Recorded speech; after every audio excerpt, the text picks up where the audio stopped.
Welcome to Biff's Mystery Theatre. I have many tales to tell you.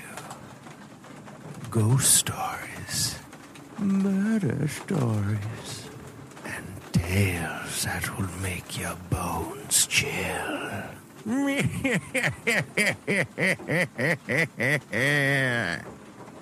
Join me, won't you? For Theatre of the Mind, where you always have the best seat in the house.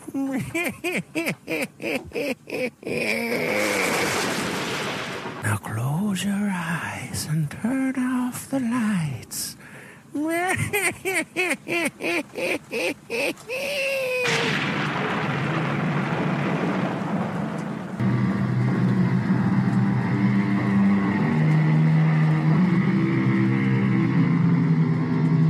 in.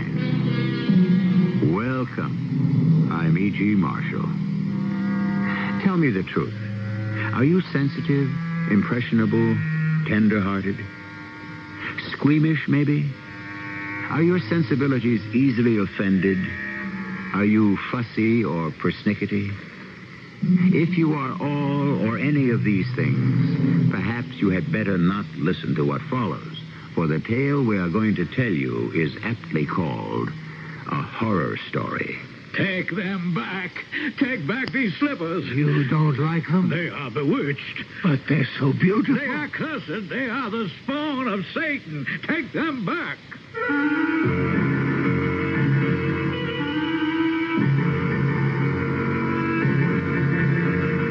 Our mystery drama, A Horror Story, was written especially for the Mystery Theater by Elspeth Eric and stars Robert Dryden. It is sponsored in part by True Value Hardware Stores and ARM, Allergy Relief Medicine. I'll be back shortly with Act One.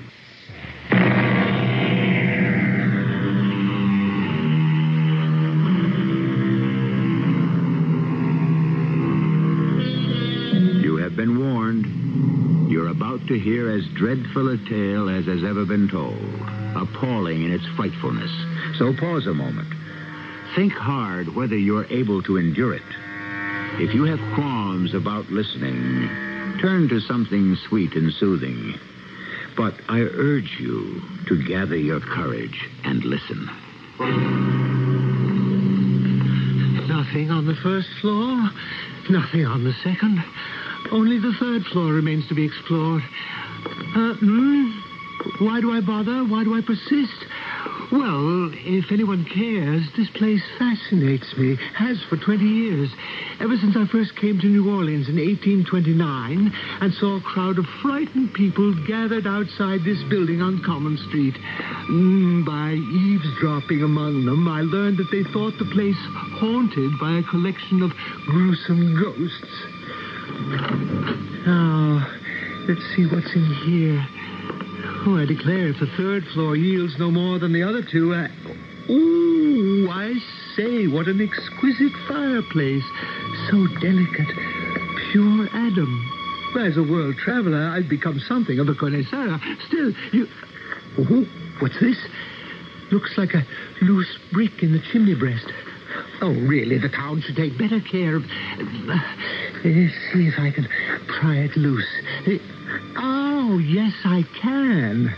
Oh, why are people so neglectful? Still, no one comes here anymore. They're too frightened, I suppose. Imagine being afraid of ghosts. Got it. Good. Now, what may I find here? What could there be in the space behind the... Oh, yes, there's something. Yes. There's a little book. A little book bound in red Morocco leather. And then... Wait, what have we here? Oh, good gracious. A pair of shoes. Oh, how sweet, how dainty. Now back to the little book. Oh, my word. It's a diary. And the name embossed on the cover is plain as day. Gaston Donnet. Gaston Donnet. Monsieur Sauvinet? Come here immediately. Something wrong, Monsieur Sauvinet? An emergency. The Count is coming for dinner. It's his first visit to the Palais Sauvinet, and what do you think has happened? The head chef has had an accident, and he's in the hospital. Oh, what a pity. Well, you know who the Count is, don't you? Oh, I know. What's to be done? There's nothing to be done but turn the whole thing over to you, Gaston. What? But I've been engaged as assistant chef. I don't have the capacity, the experience. My friend, there is no help for it. I'll tell you what. I'll give you Pierre all to yourself. Pierre? The scullery boy? Well, he's been with me for 2 whole years. Pierre, come here. You'll see Pierre is very knowledgeable. Yes, Monsieur Sauvinet. Pierre, my boy, who do you think will dine with us tonight? The Count himself, friend to the king. But the head chef, he's in the hospital. Unhappily, but we must not let that affect us in the least. Monsieur Gaston Donnet here will be in charge. Oh. And you, Pierre, you are to leave everything else to others and devote yourself to him. Do you understand? I understand. Now, what shall we prepare for the Count, huh? Perhaps a leg of lamb Eslington with the proper vegetables. A Normandy sole before that. Oh, and for his particular pleasure, truffles served in the silver cocotte and wrapped in our finest linen napkin. Oh, the poor Gaston Donnet, poor chap. It's no small thing to prepare a superlative dinner for an important client. I know. I've wandered the world. I've been in Paris, more than once. Well, let us read on in the diary what happens next. When the Count has eaten his dinner of truffles, of Normandy sole, of lamb Eslington, and all accompanied with the best wine, and all finished off with an exquisite plum brandy, what then? Success, Gaston. Oh, what a great success. I'm so happy, Monsieur Sauvinet. He raved about the souffle. He was ecstatic over the leg of lamb. He all but kissed the vegetables. Oh, let the head chef stay in the hospital. You, Gaston Donnet, you are the best chef in all of Paris. Oh, Monsieur Sauvinet, surely not. Now, listen, dear chap. The Count intimated to me just before he departed. He plans to come back soon. It's too much. Dry your eyes and get on home, because that's where I'm going. Pierre? Monsieur? You'll close the place, won't you, so that our heroic friend here can go home? Yes, Monsieur Sauvinet. Then good night, my valiant Gaston. Good night until tomorrow. Good night. Oh, what a glorious night it has been. Aren't you going home, Monsieur Donnet? What? Home? To tell your wife about your success. I have no wife. Oh, there must be someone you can boast to. Monsieur Sauvinet said the Count adored the souffle and the lamb. All but kissed the vegetables, he said. But he said nothing about the truffles. No, he didn't. The beautiful truffles in the silver cocotte. Pierre, did the Count enjoy the truffles, do you think? Well... If so, why didn't Monsieur Sauvinet mention it? Well, they were a little overcooked. Overcooked? You said overcooked? I heard the Count remark to his lady friend that they were slightly overdone. After all, they require only 7 to 8 minutes in the oven, and yours were in there for 10. That's not so. That's not so. Oh, yes, I noticed. At least 10 minutes. Why, you dirty little beggar. Why, keep away from me. Keep away from me. So, That knife. No, the knife. Put down the knife. Phil. Please. Phil. You killed my... Piece of dirt. Nothing but a piece of dirt. Absolutely incredible. Fantastic. Oh, my, I'm not at all sure I should let you hear this part. It's well, we've read this far together, and I know you're perishing to find out what comes next, so... All right. Gaston Donnet, as you've heard, stuck a kitchen knife right through Pierre's heart, and Pierre fell down dead. Then Gaston, appalled at what he'd done, dragged the boy's body into the little cuisine, and there he... Oh, there I tell you. There, he removed Pierre's clothes and burned them in the small fireplace ordinarily used to incinerate discarded skin and feathers and other rubbish. Then he... Oh, this is fantastic. He dissected and dismembered the body and removed every last bit of flesh. And then... really, this part is superb. He prepared the flesh in any number of ways. Marinated, stuffed, gratinade, minced, pickled, smoked. Oh, you do have to admire the man's ingenuity. Oh, say you do. Then the following day, there was such an outcry in the kitchen. Where is he? Where is that boy? Where is that good-for-nothing boy? Gaston, heaven's name, what's the matter? Stupid upstart. Pierre never showed up, Monsieur Sauvinet. I've waited all morning. I've searched the place. No sign of him. No word from him. Nothing. Gaston, calm yourself. What am I to do without a scullery boy? I shall find you a scullery boy. Within the hour, you shall have a scullery boy, and a good one, too. Because you know what? The Count is repeating his visit. The Count? Yes. He's enamored of your cooking. Who knows? One day he might invite the king to be his guest. Would he come? Who knows? Now, what shall we serve the Count tonight, huh? Monsieur Sauvinet, is it true that the Count did not appreciate my truffles?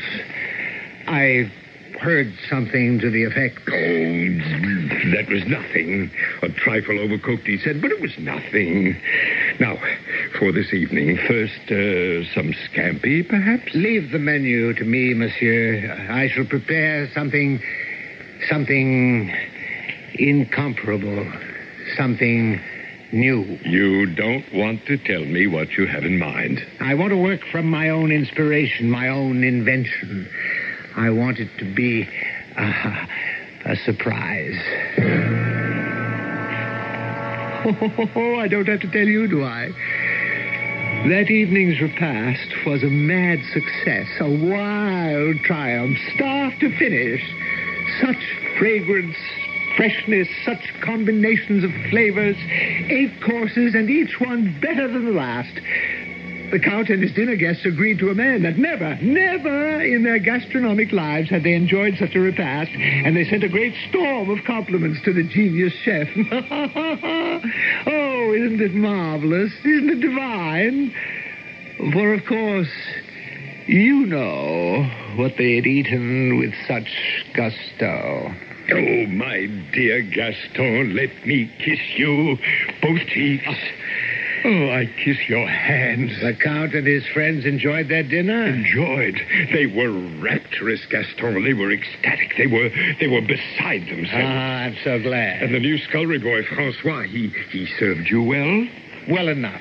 Francois' a good boy, but you need no one but yourself and your incomparable talent. Ah, you're very kind. Gaston, I cannot keep a secret. I must tell you. What secret is that? The Count is coming back. Oh? And this time, tomorrow or the night after, but certainly within the week, he hopes to bring a guest, a solitary guest. A lady? Oh, I think not. A gentleman, a high-born gentleman. The most noble gentleman of them all.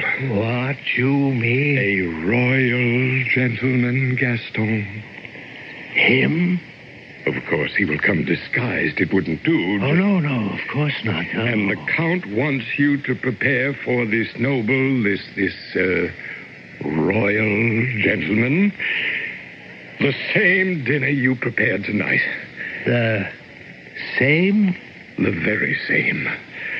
Oh, my reputation is made. Just wait till everyone hears.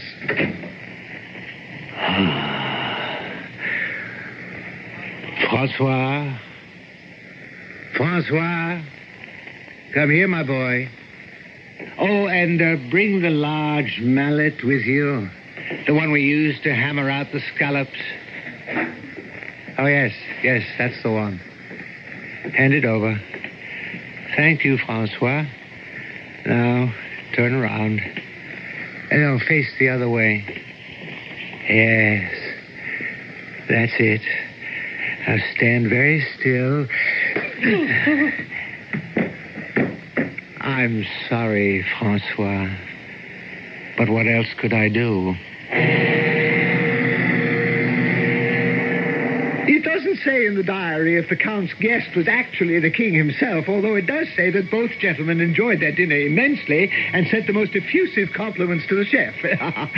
However, according to what it says here, shortly thereafter, great outcries were raised by the mothers of the two vanished boys, and Gaston Donnet suddenly left Paris, never to return. Which is quite understandable, wouldn't you say?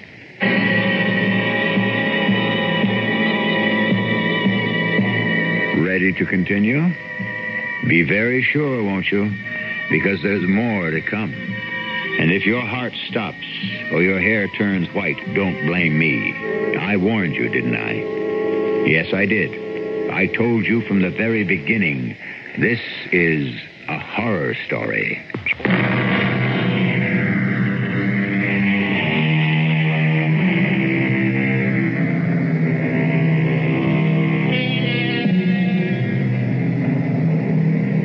Shall we proceed, sweet ladies, kind gentlemen? Remember, this tale has come down to us in the form of a legend, built little by little by one storyteller after another. Each one delighted in what he had been told and then added whatever provocative details he thought might captivate his audience and seduce it into listening longer. That is, after all, how legends have come into being since the world began. Ready for the diary again, And for a change of scene? In 1829, New Orleans was already a fair city and a prosperous one. A proud and stylish and extremely forceful man, Mr. Poncet, was the leading citizen of New Orleans. And into his office one day stepped a sturdy, aggressive man who looked to be about, 50 years of age. Mr. Poncet, I believe. The same, sir. And whom do I have the pleasure of addressing? My name is Ferraud, sir. Lucien Ferraud. A stranger to New Orleans? Well, not completely, sir. I have been plying my trade for some months. And your trade is? I am a shoemaker. You mend shoes, do you? No, I do not mend shoes, Mr. Poncet. I make shoes by hand. I cut every piece of leather. I sew every stitch with these two hands. I see. Well, now, what can I do for you, Mr. Ferraud? Everyone tells me you are the most influential man in New Orleans.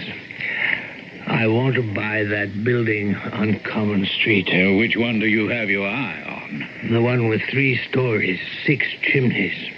It's the only one vacant at present. And you want to move your shoemaking enterprise into that building? I do, sir. Isn't it a bit large? 3 floors? 1 floor. The first one will suffice for my workroom. The 3rd floor, that will be my home. I have walked through it. The light is wonderful.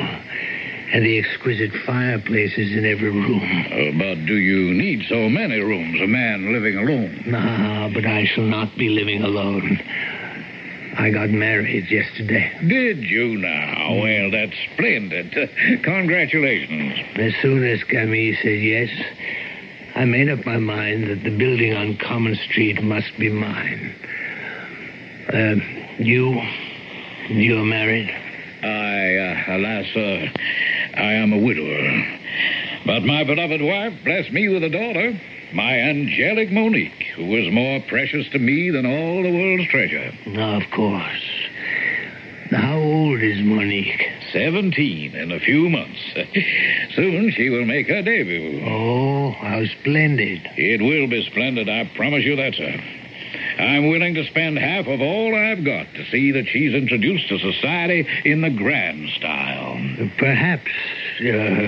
Perhaps when she has chosen her gown and had it made, perhaps you would come to me for the shoes. Perhaps I shall.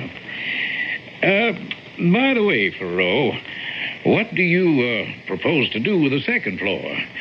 You'll have your little shop on the first, you'll have your living quarters on the third, but what about the second? What'll you do with that? Oh, I'll find a use for it. Things are settling down. Quite a prosaic little diary, after all. There are lots of mundane details I won't bother to pass on to you, all about Pharaoh fixing up the top floor, this very floor which I stand on now, and moving in with his rather colorless wife, Camille. Grandiose claims of how his shoemaking industry flourished, a lot of petty boasting that you wouldn't be interested in. But now... yes... Here it starts to get interesting again. You like this part, I think. Good morning, I was looking for Mr. Lucien Thoreau. Is he here? He's gone out on an errand. But he will be back. He didn't say when. Oh. I wanted to ask him to make something for me, something very special for my daughter, Monique Ponce. You work here for Mr. Thoreau? I'm his wife. Oh, I'm sorry. I didn't realize. I haven't had the pleasure. Tell me, Mrs. Thoreau, are you enjoying your new home? It's very nice. Your husband's fame is spreading, all over New Orleans. So he tells me. Everyone says his slippers are the softest, the most pliable, so flexible. The ladies who worn them say they can dance all night and on into the morning. So I've heard. I'll tell you why I'm here, Mrs. Thoreau. I wanted to order a pair of his wonderful slippers for my daughter, Monique. Look here, I brought a swatch of the material her dress is to be made from. My daughter has dark hair and dark eyes. Well, you can see. This is the material. Damask, isn't it? I believe that is what they call it. White damask, with just the faintest little thread of gold running through it. Beautiful. Beautiful. Now, if your husband can make shoes to match, will he be back soon, do you think? I've got no way of knowing. He never tells me anything. Oh, well, I'll wait a bit. Suit yourself. Tell me, your husband has rented out the second floor, hasn't he? Yes, he has. To a restaurateur, I believe. A private dining salon, they say. So they say. Small, but elegant. So I've heard. Oh, forgive me, Miss Thoreau, but you talk as though you'd never seen it. I never have. Well, I am surprised. Your husband makes an excellent investment, and you don't even care to see it? Oh, I care. It's grown famous all over New Orleans. The cuisine, everyone raves about it. So he tells me. But you have never dined there. Oh, no. Here's my husband now. Mr. Ponce. Glad to see you, Mr. Thoreau. Mr. Ponce wants to order a pair of slippers. Oh, fine. For Monique, for my daughter. I showed your wife the material her dress is being made from. You see, this is a small swatch. Very nice. I can get more if you'd care to make the slippers to match exactly. No, that wouldn't do it at all. Well, I simply thought... I have my own materials. Well, if you insist... I do insist. My materials are 1,000 times more pliant than this damask. Oh, whatever you say, Thoreau. Well, good day, Mrs. Thoreau. Good day.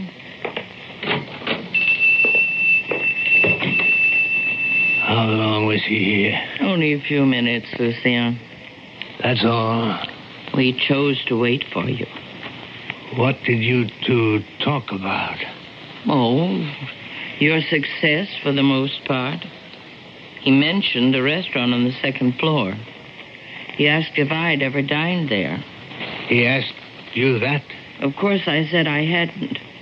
I said I'd never even set foot in the place. Why can't I see it, Lucien? Because I say you can't. But why can't I? I'd like to so much, Lucien.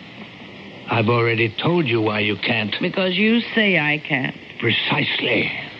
I see. But I'd certainly like to.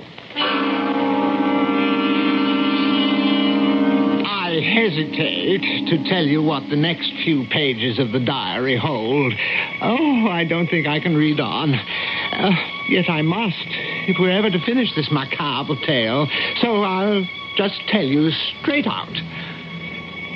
The secret material Pharaoh used for his extraordinary slippers was human skin. There, I've said it. And the source of his supply was the slave market. Oh, my word, what a really terrible fellow he was. Yet you do have to admire his enterprise and his courage in setting it all down here. You do have to respect that, don't you?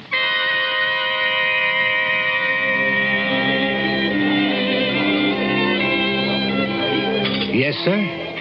Do you have a reservation? Oh, yes. The name is Ponce, table for two. Ah, may I show you to your table, Mr. Ponce? I suppose you might as well, but keep an eye out for my daughter, will you? We're dining together. She has dark hair, dark eyes, and she'll arrive alone. I'll watch for her and bring her to you. Ah, here's your table. Can I order you an aperitif? Oh, no, thank you. I'll just wait for my daughter. As you wish, sir. My appetite has been whetted by what I've heard of your cuisine. I'm looking forward to... I beg your pardon. I think I see a lady alone. It could be your daughter. Monique. Her name is Monique. Good evening, madame. You're expecting a gentleman? No, I'm by myself. I just wanted to see what it looks like. The management does not permit ladies unescorted. Are you the owner? I am the owner. Now, if you please... Lucien Ferraud's my husband. He's your landlord. I cannot permit you to stay. He owns this entire building. It's his shoe shop on the first floor. I help him there sometimes. And we live on the third floor. But I've never set foot on this floor, and I thought... Absolutely impossible. If I could just look in this once... On the other hand, come with me. I'll show you the whole place. Oh, it's lovely. I'll show you everything. You're very kind. Through this door here, if you please. Is there another room? Yes. Through here. Oh, but... Gone. But I don't... but this is the kitchen. It is the kitchen, and that is the back door. But I don't want... And you're leaving by the back door. No, I don't You're leaving now. I don't want to leave. Now, Camille, this instant. You called me Camille. Oh, Lord. How do you know my name? Shut up, woman, shut up. Why? Lucien, it's you. What on earth have you done to yourself? Shut your mouth. But you look so young. You sound so young. You're quite different. You be quiet and get out, Camille, or you'll ruin me. What's the point of this masquerade? Why are you pretending to be two people? You're a fine shoemaker. Why do you have to be a chef as well? Why should I be one man when I can be two? But which is my husband? What is my name? You can't go on with this deception. You must stop. Never. We shall be so rich, Camille. No. I won't go on this way. I can't. I don't know who I am, who you are. I'll tell. I'll tell everyone. You'll tell no one.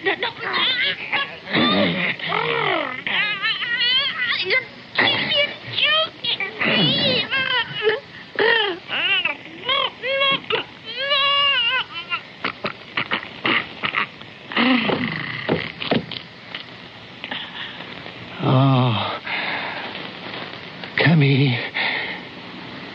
Poor Camille. Why did you do it? Why did you come here just when everything was going so well?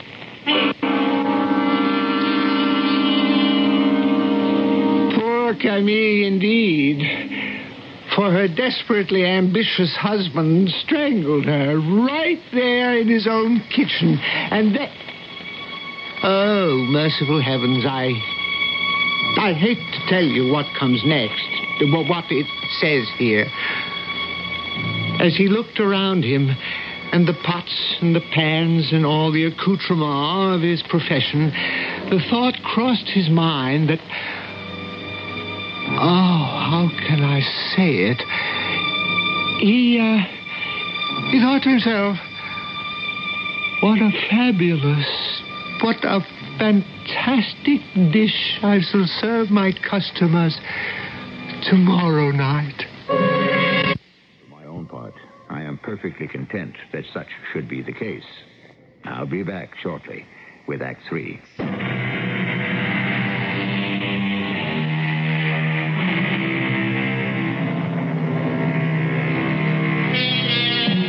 Back to our legend, which was invented to curdle your blood and freeze the marrow in your bones.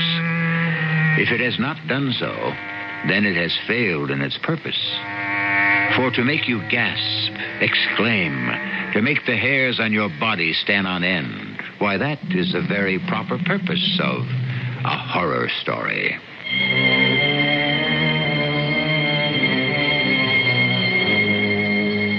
I'm feeling better now, able to read on, I think. There's a passage here that reveals what you must already have guessed. The proprietor of the restaurant on the second floor was not only Lucien Ferraud, he was likewise Gaston Donnet from Paris. Oh, dear me, how things have turned around in this world. It's enough to make one's head spin. Well, anyway, the diary goes on quite calmly for a while, and then... Ah, Mr. Ferraud. Mr. Ponce, welcome to my little shop. You're looking extremely well. Oh, thank you. I never felt better. And your charming wife, is she doing well? Satisfactorily, thank you. I'm sorry not to see her. She's elsewhere. You know, it was to your wife that I first showed the little swatch of damask. She admired it so much. And I told her about Monique's debut. She seemed most interested. Yes, I'm sure she was. Oh, yes, we had a nice little chat. We spoke of your tenant. My tenant? The man to whom you let the second floor. Oh, yes. And the restaurant that he opened. Why, it's become almost as famous in New Orleans as your delectable little slippers. Has it indeed? Yes. Well, shall I fetch the slippers, Mr. Ponce, for your daughter? Ah, Monique slippers. Yes. Of course. That's what I came for. I have them right here. Here. Here they are. Oh, Mr. Ferraud. Oh, my friend. You like them? Like them? I have no words to convey what I feel. How white they are. How pure and white. Yes. Oh, they are like jewels. Royal jewels. I call them my masterpiece. Has your wife seen them? Emmy? No. I haven't shown them to her. It'd be so nice if she were to come in right now. That is unlikely. Before I take them home? You might have a long wait. Yes, you're right. I must take them home and show them to Monique. God bless you, Ferraud, and give you continued success. Have you guessed it? Has your clever little mind penetrated the secret of Lucien Ferraud's latest adventure? Have you succeeded in following the intricacies of his criminality? If so, I don't have to tell you that the soft and supple slippers which Mr. Ponce carried home in triumph were made of the white, young skin of Camille Ferraud.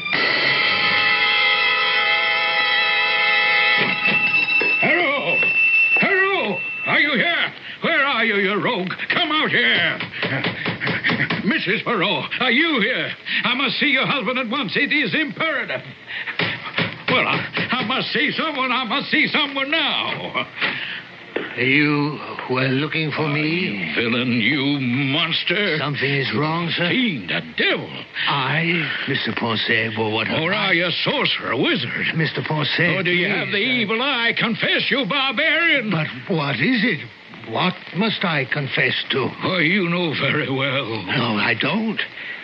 Mr. Ponce, you left here an hour ago with the slippers. You seem to have... The slippers, yes, the slippers. You don't like the Those slippers? cursed slippers, the abominable Your slippers. daughter does not like the slippers? There are your slippers. Take them. You're bringing them back? You take them and never let me see them again. You don't want them? You unwrap them and you'll see. Unwrap them and see what you have created. Unwrap them and behold your masterpiece. I shall. Not in my presence, you won't. Wait till I'm out the door and never come near me again. What in the world? What went wrong? What's that? What's that sound? Can it be? Is it in here? My slippers! My beautiful white slippers! What's got into them? What are you saying? Are you mad? Wait, no, come back! Stay still! Where are you going? What's got into you? No, don't touch me! Not me! Not me! Stay away from me! I'll go upstairs. They're following me. Maybe if I can get to my own floor, my own place. One more floor to the top. I'll hide. Yes. I'll hide. I'll hide here. Fire! They're here. They got in. They're coming at me. They're on me. They're crawling up my back. My hair. On my face. No, they're sliding down my back. Good Lord. No. Heavenly Father, they're on my diary. No one must ever see my diary. No one would ever know what I have done. If anyone is to know... No. Heaven forbid. Where can I hide it so that... Yes. I'll hide it here behind this brick in the chimney. Yes. Here. Behind this brick. No one will ever find it. Now. I just put back the brick. Oh, Lord! The slippers have skittered into the chimney. They're sitting on top of the diary. At any rate, they're not chasing me. Put back the brick now. Have peace. A little peace. Yes. Quiet. No noise. All quiet now. It's all very quiet. Camille, where are you? Where have you gone, Camille? And Francois and Pierre. Oh, the police. They're here to get me. They're going to arrest me. But what have I done? I haven't done anything. Just tried to make a living. Had little success, and I'm innocent.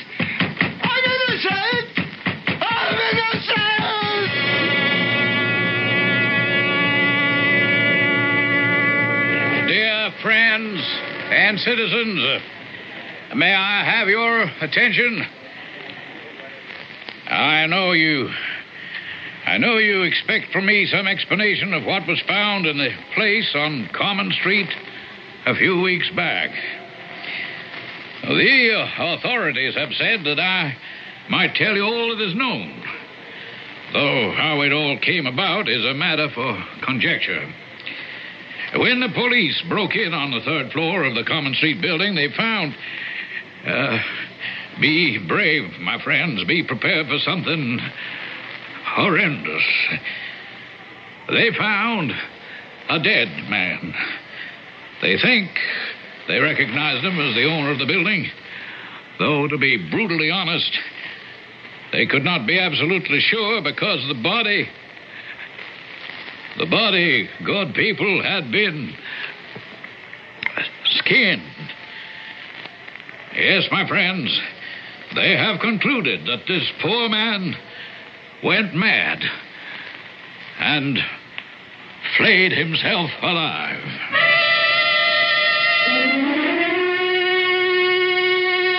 I know what you're saying to yourself. Yes, I do. You're saying, how could he read all that last part in the diary? How could anybody have written it down with the slippers carrying on like that? It's impossible. Well, you're right.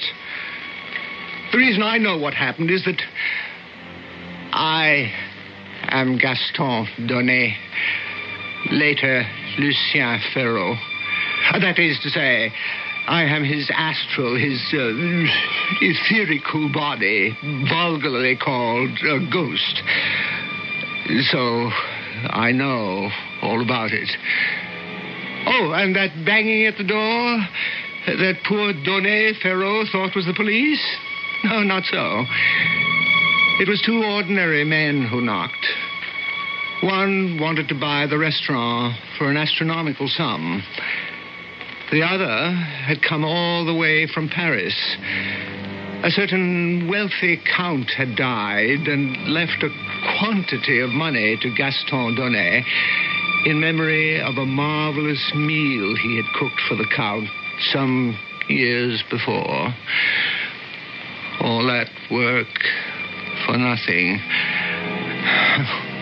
Where did I go wrong? Where?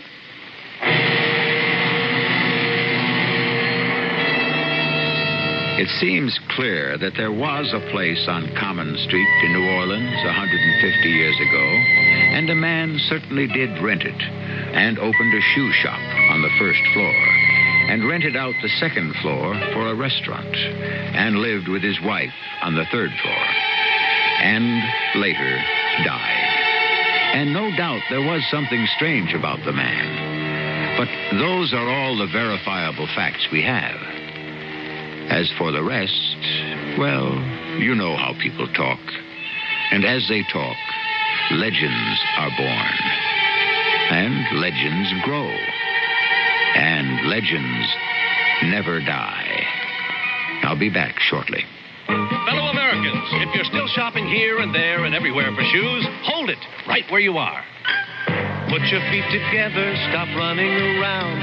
Just step around to Kinney and you'll cover the ground. Anywhere you want to go, head your feet in our direction. Kinney's got it all and more. Wow, what a store. What a great American shoe store.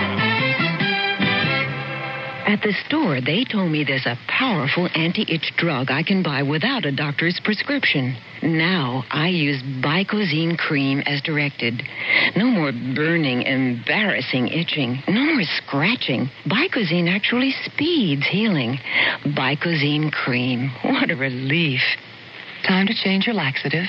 X-Lax pills gently stimulate your system's own natural rhythm, and that makes all the difference. X-Lax pills, for occasional use only as directed. Look closely at the medicine you take for your hay fever. There's a good chance it's an antihistamine and nothing more. Nothing more? Don't give up. Arm yourself with ARM. ARM is antihistamine strengthened with decongestant for freer breathing, clearer sinuses, strengthened for better relief. Arm yourself with ARM. ARM, for occasional use only as directed. Show your clout. Rip it right out. Show your clout. Show your master charge.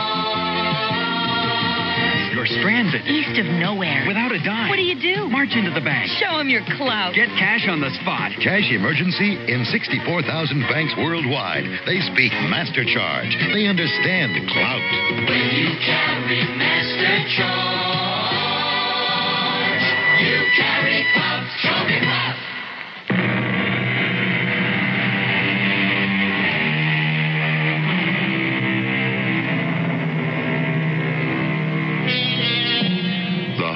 story in modern literature started with The Castle of Otranto, written by Horace Walpole, quickly followed by The Mysteries of Udolpho by Anne Radcliffe. Honoré Balzac took up the form and improved on it in France. Bulwer Lytton rivaled him in England. And in America, it was brought to a peak by our own Edgar Allan Poe. Let's face it, the horror story is here to stay. Our cast included Robert Dryden, Mary Jane Higby, Ian Martin, and Arnold Moss. The entire production was under the direction of Hyman Brown. Radio Mystery Theater was sponsored in part by ARM, Allergy Relief Medicine, and True Value Hardware Stores.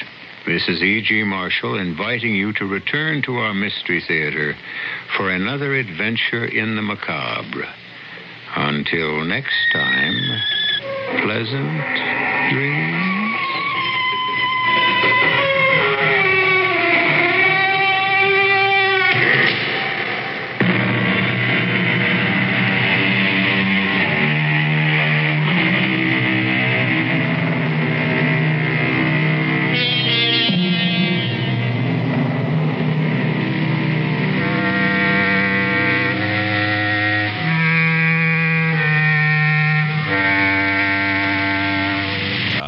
The everyday grind?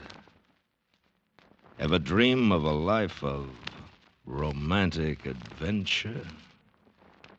Want to get away from it all? We offer you Escape.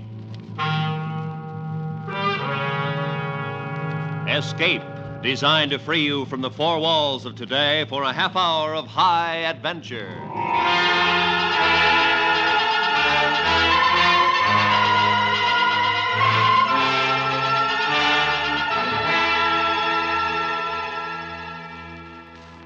You are trapped in a snowbound cabin in northern Canada. The temperature slowly dropping, while across the table from you, his eyes staring at you, is your only companion, a madman, waiting for his chance to kill you. Listen now as Escape brings you Anthony Ellis's terrifying story, A Study in Wax.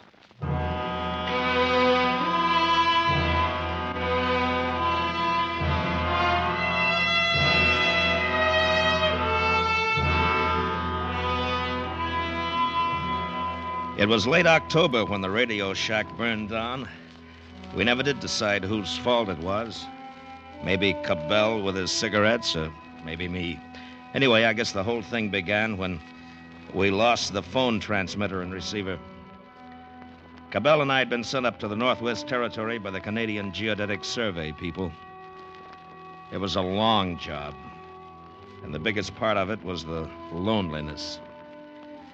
I remember what Cabell said as we watched the government supply boat steaming off. It's going to be a long winter. Yeah. Hope they don't run into any trouble on the way back. That ice is closing in fast. Yeah. So long, fellas. See you next spring. It's getting cold. Yeah, it feels like snow. Probably get some tonight. Yeah. Well, we might as well get the rest of the stuff unpacked, huh? All right. It's kind of lonely with them gone, you know? Yeah. I guess it's the quiet. You better get used to it. Oh, I will. It's funny, though, after spending most of your life in cities, I suppose you feel this kind of thing more. There's an awful lot of nothing out there. You need a drink. Come on. It wasn't that Cabell was moody or anything like that. I think he wasn't used to being out of touch with people and things he was accustomed to in the cities. I was the opposite.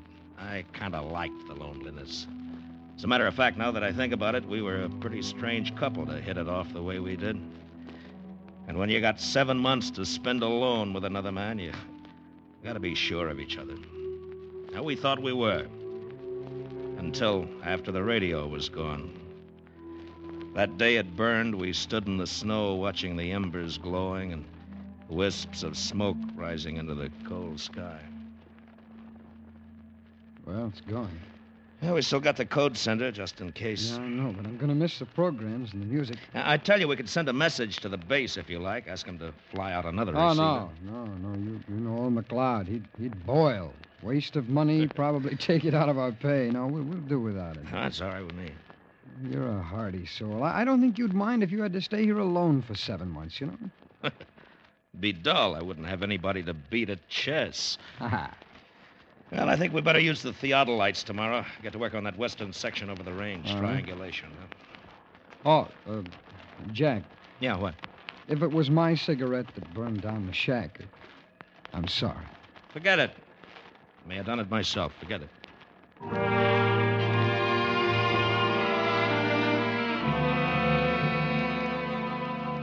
By the end of November, we'd done pretty well as far as work was concerned. But Cabell was getting jittery. We had a week stretch where we couldn't move out of the camp. It was around 30 below outside and blowing 60 miles an hour. Cabell had read most of the things we'd brought along and was sitting at the table trying to beat a solitaire game. I was oiling my gun.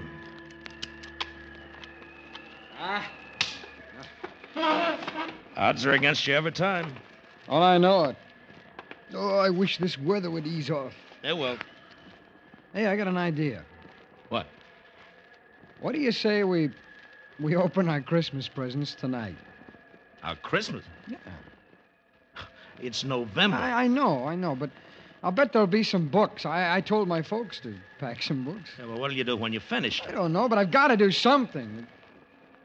I just wish we had the radio. Look, we can send a message. If McLeod wants to cut our heads off for burning up his property, he'll have to come here to do it. If not, maybe he'll be feeling good and send it to us. Well, it's worth a try. Do you mind? It's not you, Jack. We talk and play chess, and it's swell, but... Well, I miss the outside. I feel like... Well... I know. Give me a pencil. Sure, I'll get one. Here you are. Thanks. Yeah, how does this sound? Radio shack burned to ground. Can you send new receiver? Mm-hmm. Have only small set on fixed channel. Jack, couldn't you say emergency? No, that'd go over big with McLeod. We miss Canadian and U.S. mystery shows, must continue to hear them in order to keep up our work. Leave it as it is. All right. Switch on the generator, will you? Sure. It's kind of stuffy in here, isn't it? I was thinking it was cold. Old woman. Well, here we go. McLeod's gonna love this.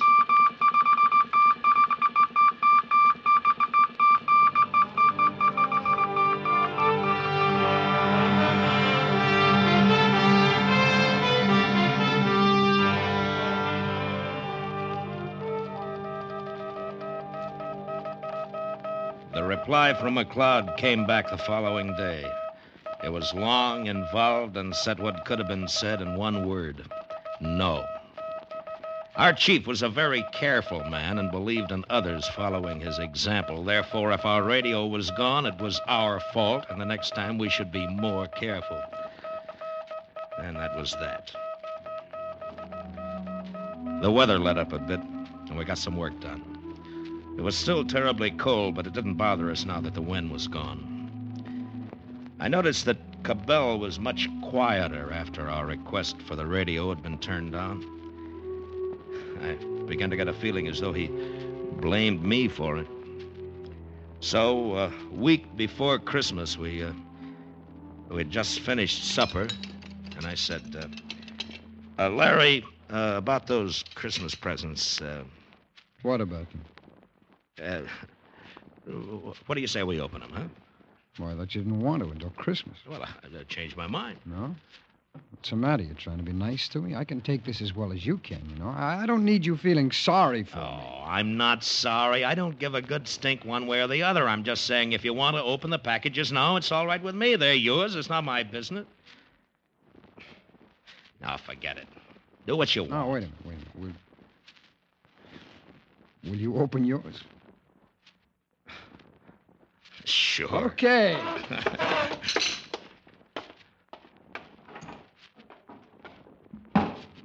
He got a hammer and started to pry open the case. Our families and friends had done their shopping in August, and we'd put their gifts together in the case. And at the sight of those colorful wrappings, Cabell began to smile. Oh, mother of mine. He was back in touch again. They were little things, but a label, a scratch of handwriting, the feel of something different was blotting out his loneliness. Hey, we did great. The great far coldness outside. Come on over. Come on. See what you got. Okay. It doesn't feel like books. They wouldn't pack them like this, would they? Oh, they might.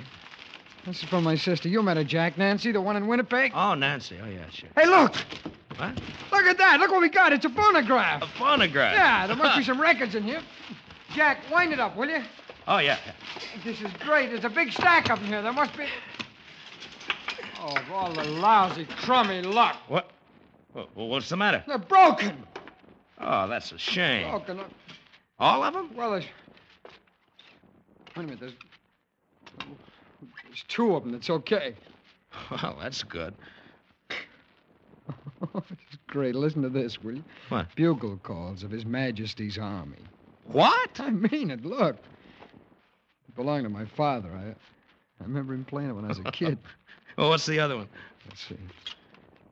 Oh, it's The Age of Gold, Shostakovich. It's one of my favorites. No Benny Goodman or anything like that, huh? No. That's right. I forgot you. You don't much like this long hair music, do you? Oh, not much, but it's okay. Come on, let's take a listen to that bugle call thing. That ought to be something. Here, I think I got it wound up enough. Wait till I tell Nancy about that fancy packing job of hers. The following bugle sounds are the authorized calls to be used in His Majesty's service. The charge. The charge. Oh, boy, this brings back memories. The alarm. You know, we could have used this one when the shack burned down.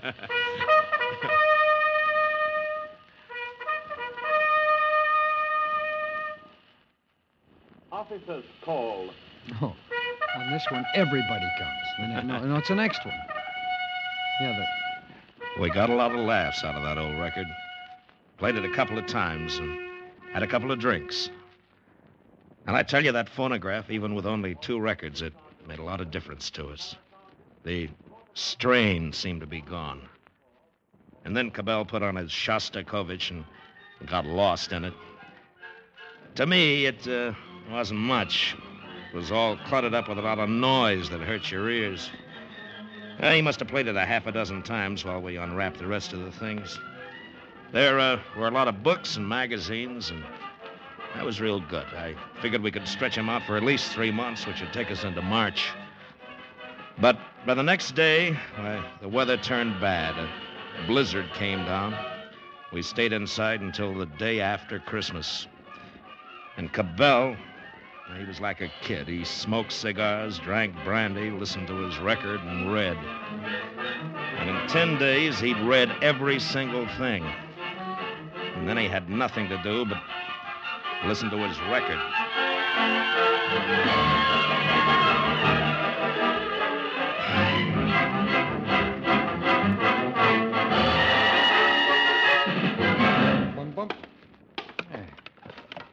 Oh, you're not going to play it again. Sure, do you mind? Well, I wouldn't mind not listening to it for a while. Why don't you try the bugle calls? They're quieter anyway. Learn to appreciate good music, Jack. You're missing something. Well, maybe I will. But not from that. It's beautiful. Well, not to me it isn't. Why don't you let it go for a while, huh? All right. Feel that way about it. How about a game? No, not right now, thanks. I want to finish reading this article. What are you reading? Oh, yeah, I read that. That's not much. You know, that guy never could write. Oh? I think it's pretty good. Depends on what you're used to reading, I guess. What kind of a crack is that? Nothing. It just depends on what you're used to reading, that's all. Does that make me a lowbrow? Oh, you said it. I didn't. You better check the oil outside. I did it yesterday. It's your turn. I did it this morning. In this weather, we do it twice a day. You remember? Oh, yes, sir. You trying to be funny? No. No, I just didn't like the way you said it. We're both in charge here, you know. Not you or me. Nobody gives orders here. We share the responsibility. Okay, then do your share. All right.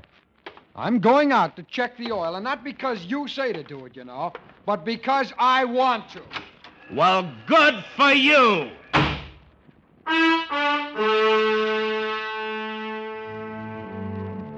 When I think of it now, we sounded like a couple of kids. And I can't even remember what it was that set us off. But I'll never forget what happened because of that day. You don't easily forget a thing like death.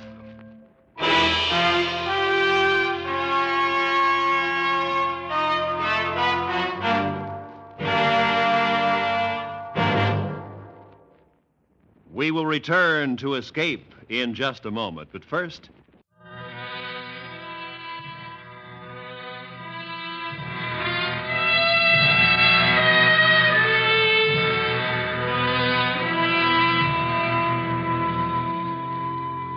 Cabell and I didn't talk to each other for the next few days. Not the way we used to, I mean. Just conversation that was necessary to do our work. And that was it. He didn't play his record either. New Year's Eve day, we got a couple of messages through in code from our families. And I guess we both felt pretty bad. Cabell was trimming the oil stove when I decided to try and make things up. Say, Larry. Yeah? Look, about that business the other night, I'm sorry. Oh, it's my fault. Really. It's kind of silly, you know? Yeah.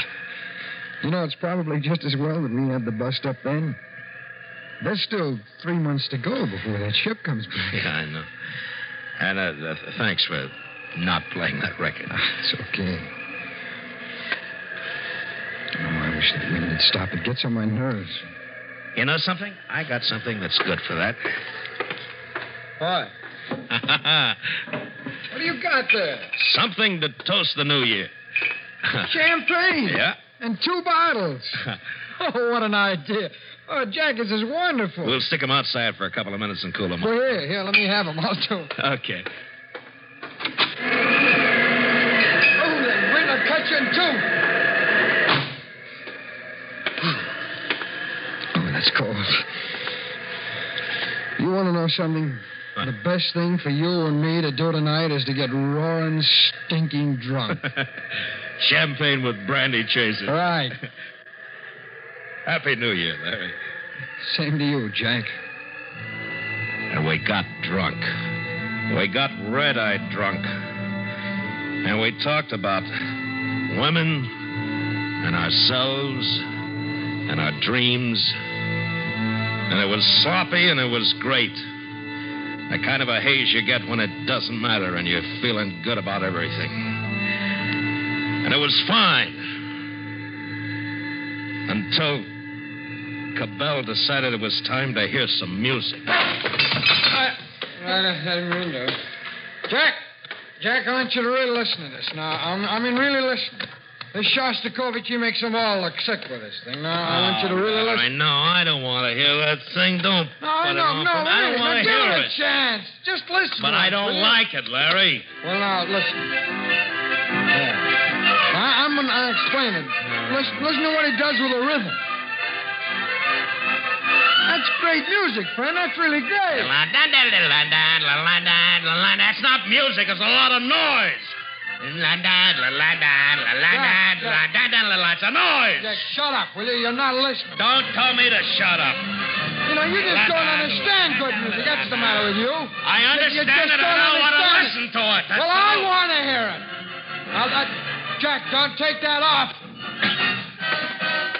Take your hands off of me or you're going to get hurt. Now, listen, Jack. You stay away from that machine. Get out of my way. Hey, don't get pushy, friend.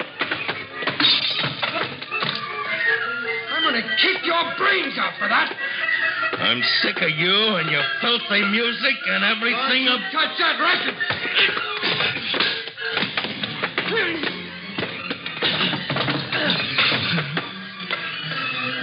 Now take a good listen.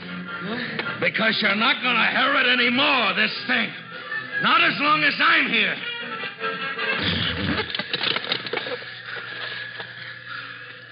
Put it down, Jack. I mean it. Put it down. Put it down or I'll shoot you. I'll do it if you don't put that record down. And I got sober. I might never have had a drink. I was so sober.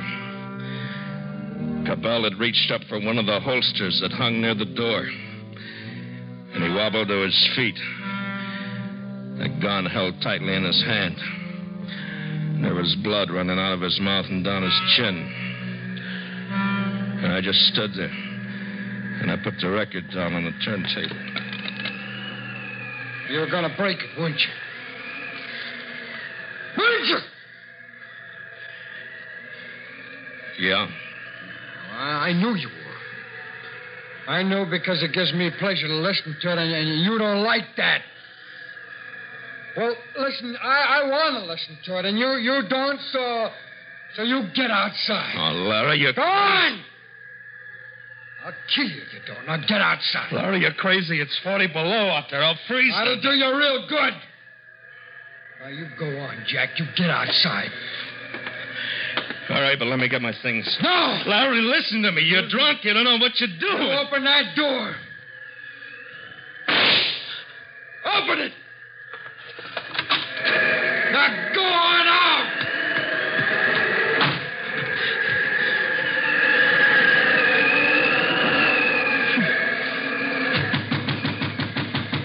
Larry! Larry, let me in, Larry! Larry, you hear me? Let me in, Larry! And inside, I thought I heard the music again. He was crazy. Crazy drunk. I went around to the back trying to get away from the wind, but it wasn't any good. There wasn't anywhere to get away from it. I've seen what happened to men caught in the open this way, and I knew how quickly it could happen. So I ran and I jumped. Anything to keep moving. And all the time, I couldn't believe it was happening. I don't know how much time went by. Maybe it was a minute. Maybe it was 10. Jack! Jack, where are you? Jack! I heard him calling. Through the flurries of powdered snow blown off the roof, I saw Cabell standing in the doorway. And I saw the gun still in his hand, hanging by his side. Come on in, Jack! And I forgot the cold. Jack! I only knew that Cabell had gone mad and he was going to kill me. Somehow I had to get him away from the cabin, get him outside where I'd have a chance. I waited for a minute, and then... Larry! Larry, over here, Larry! Jack! Over here! I knew that he'd heard me. Jack! And I saw him move out from the doorway. Quiet! Can you hear me? Where are you? Over here! Over this way! And I moved back behind a hummock. I thought I might be able to make a wide circle and double back to the cabin before I knew what was happening. Jack! I can't hear you. Hurry! Jack, where are you? Larry! Larry! And the wind burned my eyes so that I couldn't see, and I tripped, and I fell. My hands bare. Didn't feel the coldness of snow any longer. Jack! Jack, over here! Jack, can you hear me? He must have seen me. He was close enough. Close enough to shoot. And I tried to run, stumbling, falling. And then it was easier, and I was going downhill. But he was behind me. Jack! Jack, come back, Jack! Jack, it's all right. Come back! And then there was something different in the feel of the ground under me. It wasn't ground anymore. Not snow. It was ice. Jack! I'd reached the shore, and I was going out on the frozen sea. Jack, don't go out there! And I began to imagine that I could feel the movement of the sea under me, and the Suddenly it didn't matter anymore. I didn't care. I couldn't run. I just wanted to lie down. I just wanted to lie down. Jack, take it easy. It's all right. It's going to be all right. You don't have to be afraid. Jack, you can have the gun if you want. When it happened, the fellow was no more than 8 feet away from me. But I just lay there watching, waiting for him to shoot. And the dark ribbon that split the ice grew wider and wider. A semicircle of ice had cracked away. It wasn't very big, and it was drifting out away. And the ribbon was no longer a ribbon. And in that moment, I knew that he hadn't wanted to kill me, that I'd been wrong. Larry, jump in! Swim! Now, come on, swim! You can make it! I can't! Come on, Larry, swim! I can't swim! I can't swim, Jack! Well, try to! You gotta try! Please, hurry, Larry!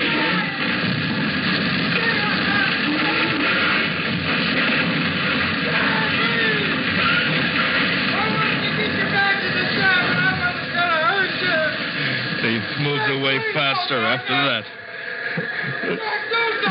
Then I couldn't see him anymore. He was lost in the blackness. But I could hear him. Oh, Lord, I could hear him.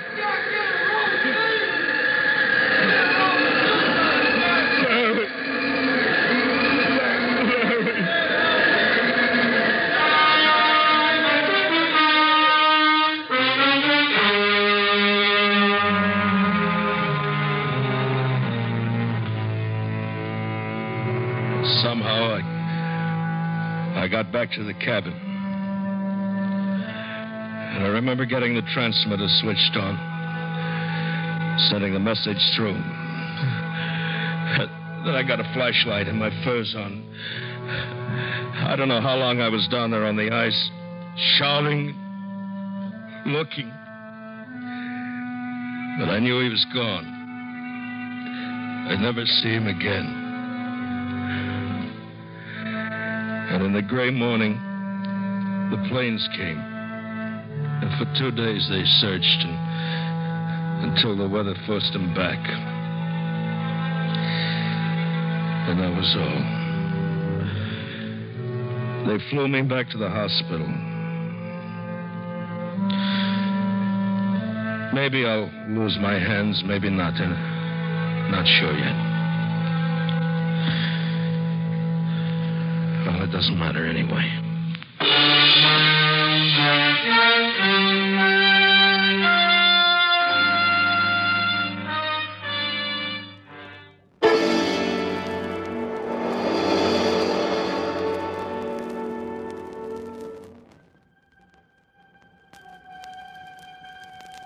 Hello, creeps. This is PFCX inviting you to listen to another Mystery Playhouse presentation. Tonight we take you to the Inner Sanctum, where we'll hear an original radio play by Robert Newman. The title, The Dark Chamber. It's one of the best stories to come our way in some time. So at this point, we'll turn you over to your Inner Sanctum host. We're at his door, so let's open it. Like this.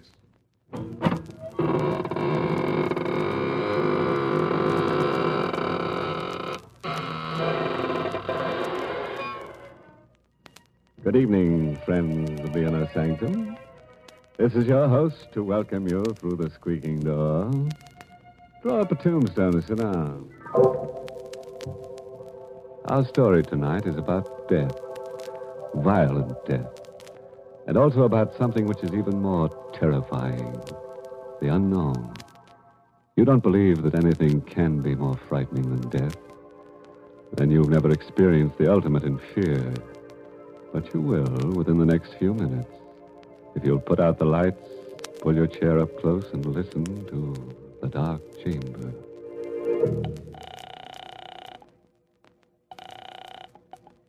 Police headquarters, Ryan speaking. Hello, police. Listen, you've got to help me. You've got to. I don't know how you can, but my name is Watson, Joe Watson. I'm a driver for the Acme Sanitary Hand Laundry. Address? Where I am, I don't know. That's part of the trouble. Now, look. Hey, wait, listen. I know it sounds crazy, but it's true. Check the laundry. Check the veterans. I'm an ex-GI. They'll tell you I'm straight. Well, I'm in a room someplace. I don't know where it is or how I got here or what I'm here for. I don't even know how long I've been here. It's a big room, but it's funny. No doors, no windows that I can see. Just a couple of chairs and a table with his phone on it. I'm scared. What do you expect us to do? Find me. Find out what this is all about and get me out of here.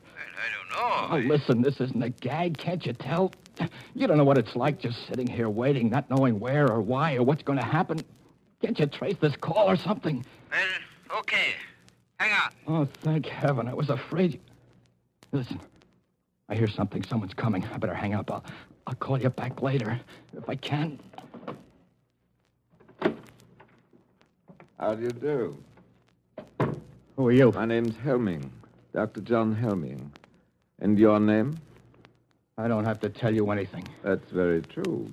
Although I didn't think you were aware of it. I think I already know everything about you that I'm interested in knowing. Like what? Name? Joseph Watson, age 26, occupation, employee of the Acme Laundry, honorably discharged from the Army 6 months ago, with the Bronze Star and the Purple Heart. What the... So you cased me. Went through my pockets, huh? Well, if you know that much, you know I haven't got any dough. Money? I'm not interested in money. Well, what do you want, then? Where is this place? The last thing I remember is making a delivery on Spruce Street, noticing that the lights were out in the hall and hearing a noise behind me. You or somebody slugged me. That's right. Well, will you stop grinning like that and tell me what this is all about? Of course. I brought you here because I need your help in an experiment. An experiment whose details I've already worked out with mice and rabbits and cats and other animals. What kind of an experiment? An experiment in fear. Fear? Yes. You fought in the war. You were wounded. That means you've probably known fear. And still, you won the Bronze Star, which means you overcame it. Now, the question is, can you overcome your present fears? What are you talking about? You're afraid. Nothing has happened to you yet, absolutely nothing, and yet you are afraid, aren't you? You're afraid because you're face to face with the unknown. Because you don't know what I want and what I'm planning to do. Which is as it should be. And that's the way we'll leave it. For the moment.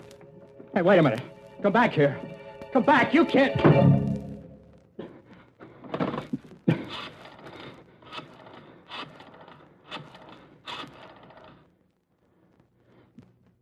Hello, police.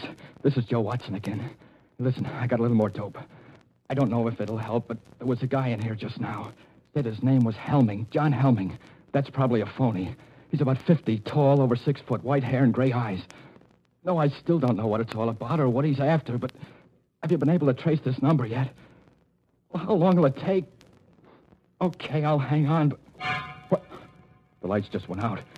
The room's pitch dark and somebody's coming in again. I better stop. But for Pete's sake, hurry!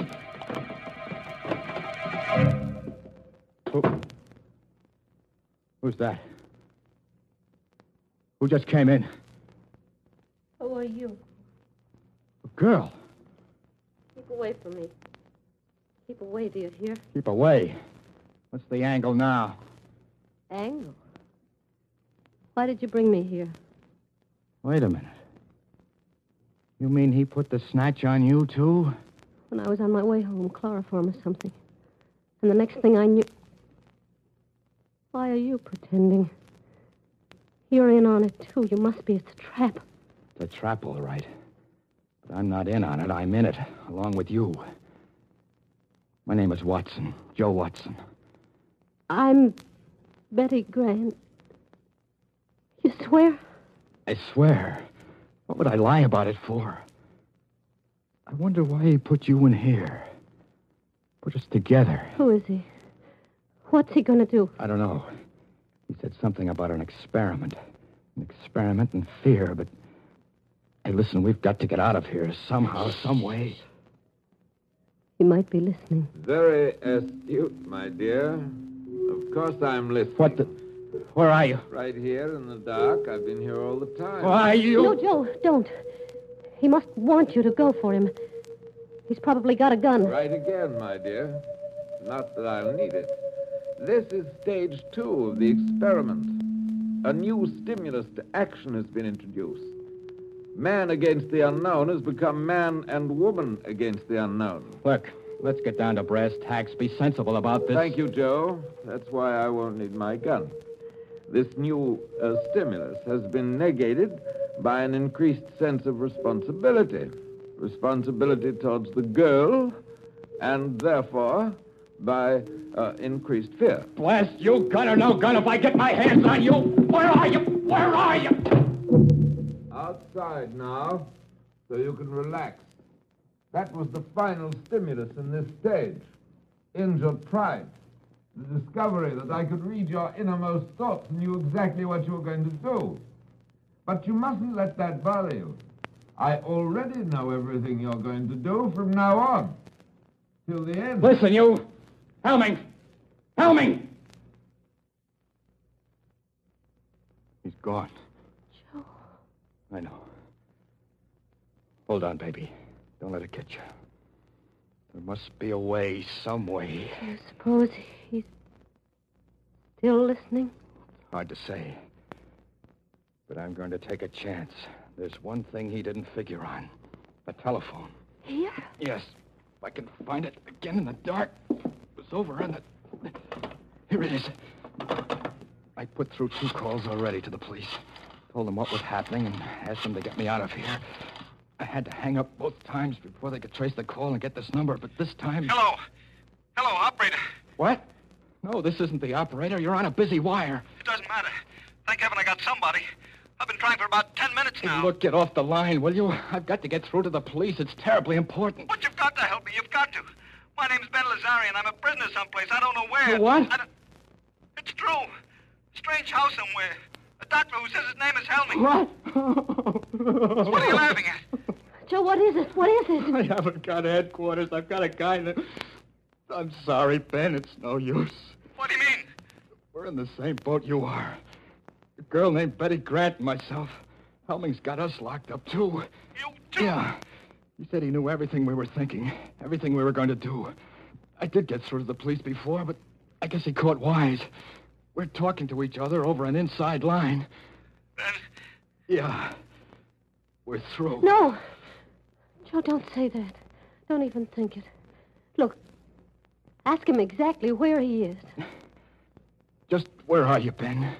Do you know? It's hard to say. I was out cold when he brought me here. It's a kind of a hall, a passageway. Cement floor, ceiling, stone walls. There doesn't seem to be any door or opening or anything like that. That's what I thought here, too. But there must be one, or how would he have gotten you in there? Hey, listen, start looking. See if you can find it. That's true. I never thought of that.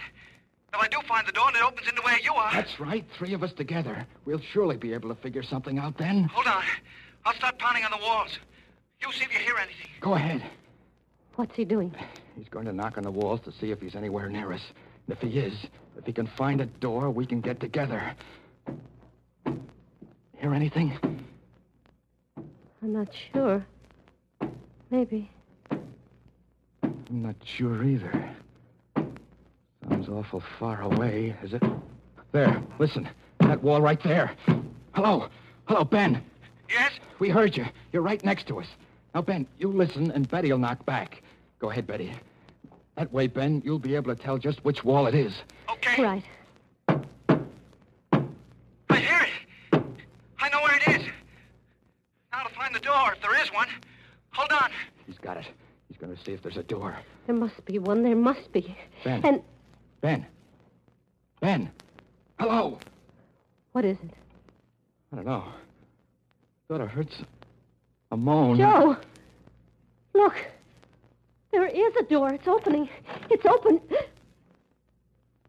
Oh. Dr. Helming. Why, yes.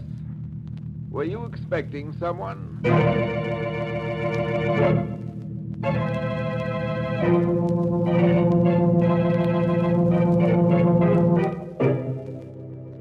Well, now that you mention it, Doctor, there was someone we've been expecting and waiting for since we first heard about that cozy little place of yours.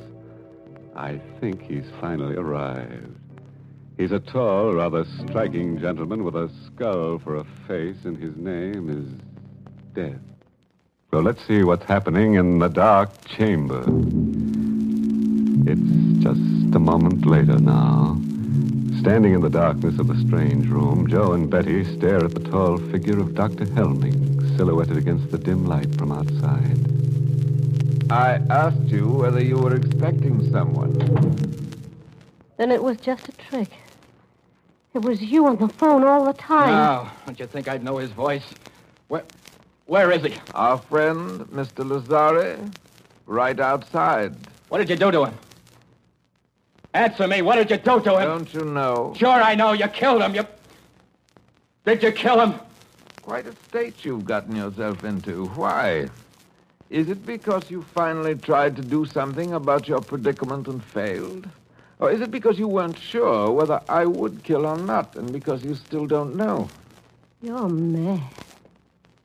Really mad. You'll be interested to know you have not done, nor will you do, one thing that I did not foresee.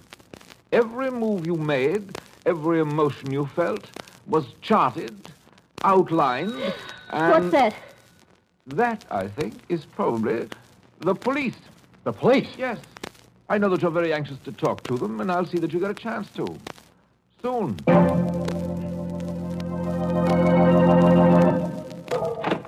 Good evening, officer. I'm looking for a guy named Helming. Dr. Helming. I'm Dr. Helming. Come in, won't you? Okay. Thanks.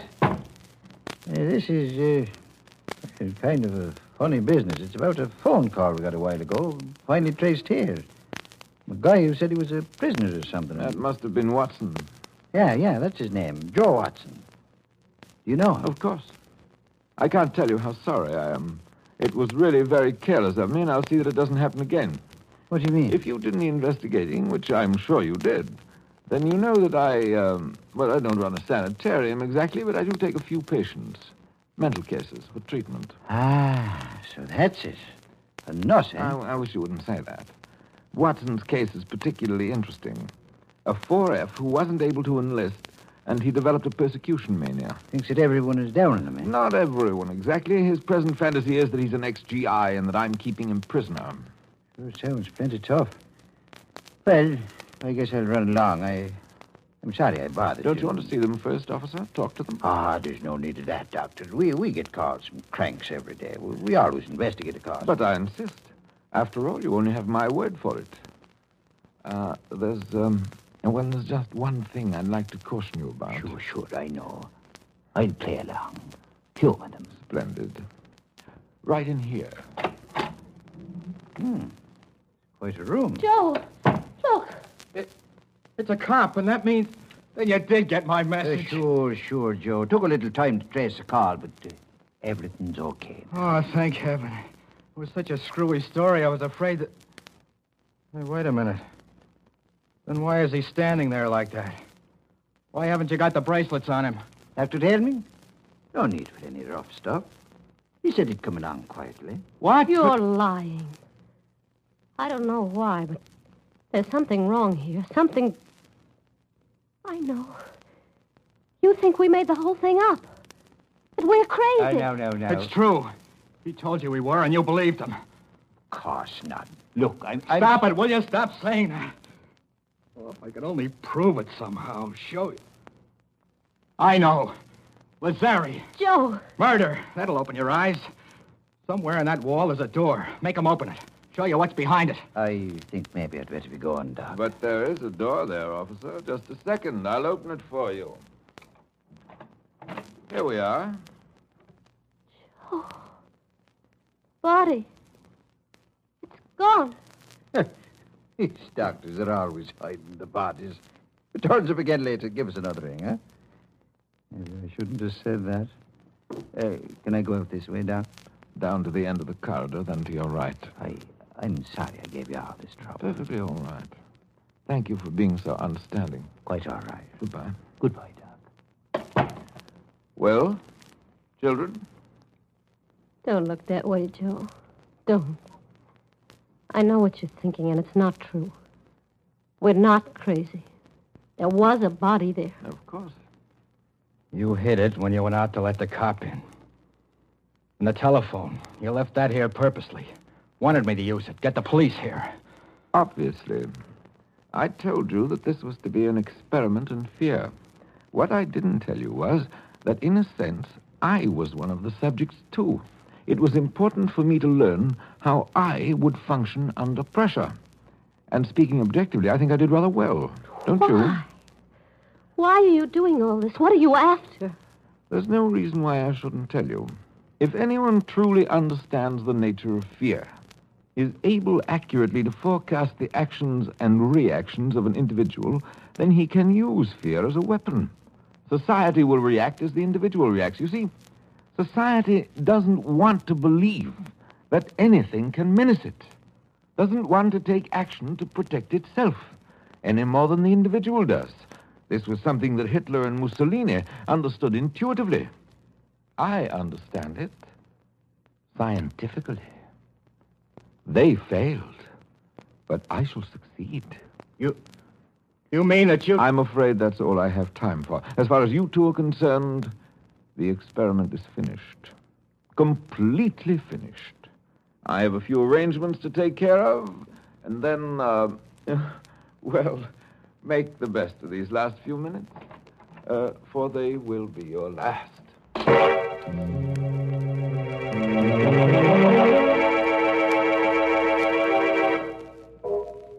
Joe, do you hear anything? Is he coming back? Not yet. He's going to kill us, isn't he? Just the way he killed Lazare. He's going to try to. Why are you sitting there like that, looking at me? I guess because it's the first chance I've had to look at you. How do you mean? Well, when he first put you in here, it was all dark. So many things happened after that. It's funny. What is? The things that you can tell about a person even in the dark. I kind of thought you were little, and I knew you were awful nice and had a lot of nerve, but I didn't think you'd be so pretty. I'm not so pretty, Joe. I'm not very brave either. I'm scared. I'm awful scared. And I don't want to die. Don't worry about it, baby. Don't think about it. Just sitting here like this, waiting. And there's nothing we can do. Every time we did try to do something, it was something he knew about. He was expecting us to do. Please, baby. Joe, something happened to you. You were scared before, too, but now... It was not knowing that was scary. Not knowing what was going to happen or why or what you could do about it.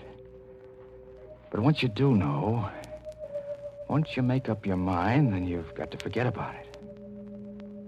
Forget about everything. Make up your mind about what? This is going to sound kind of funny, especially now, but... Well, do you have anyone special? A fellow, I mean, that... Why... Oh, no. That's good. I mean... Well, gee, it's a shame we never met before. If we had, we wouldn't be here now. I mean, we probably would have been out together someplace, and... What time do you get through work, usually? About 6. The store closes at 5:30, but... Me too. I could have picked you up at about 6. Joe, I hear something. He's coming. Yeah. Okay, get up. Over in the corner of the room so that he'll see you as soon as he opens the door. What about you? I'll be waiting over here, behind the door. Joe, you're not going to... Yeah, I know I haven't got much of a chance, but... Well, wish me luck. That it'll be quick anyway. Oh, no, Joe, please. All right, my young friend. Time.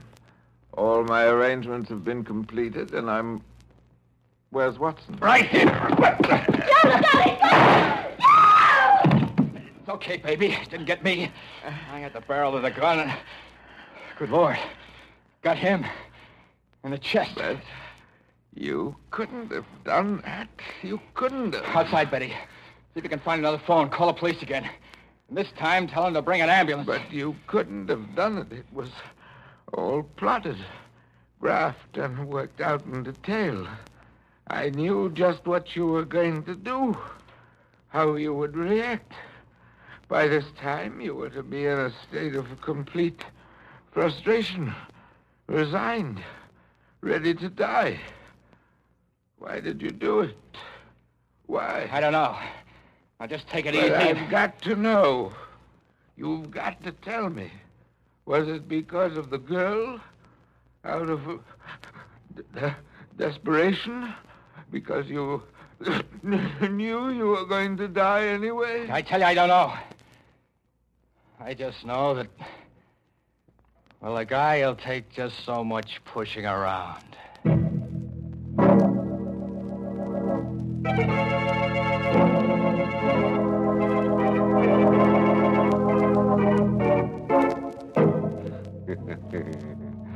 Pushing around, eh? Well, it sounds to me as if one of our characters is going to get a lot of pushing around at the end of a pitchfork and in a very warm climate. Yes, good old Helming's finished. He's got to be if we're to have at least 2 corpses, the inner sanctum minimum. Oh, you think that's a little arbitrary? Not at all. We've got to have at least 2 corpses to play our theme song, When a Body Meets a Body. Well, creeps, now you know what we meant when we said that Robert Newman's story was one of the best plays Mystery Playhouse has had the pleasure of presenting in some time. Hope you liked it. The title of the story, in case you've forgotten, was The Dark Chamber. But now it's time to close the doors of the Mystery Playhouse, so until next time, this is PFCX reminding you to sleep tight. Good night.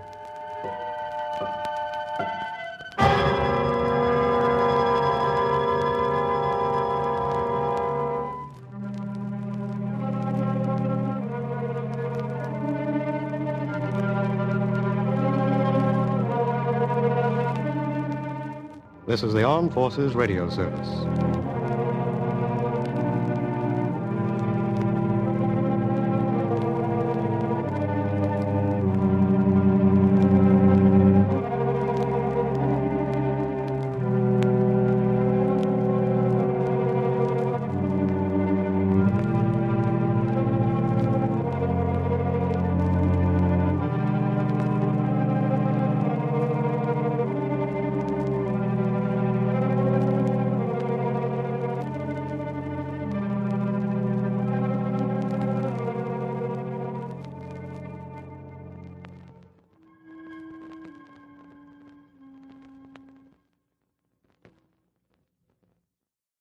The Mummers in the Little Theater of the Air.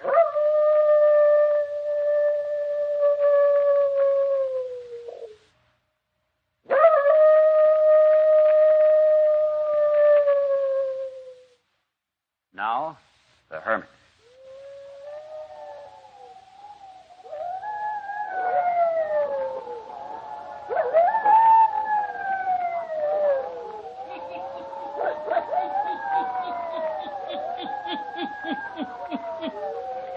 Ghost stories, weird stories, and murders, too.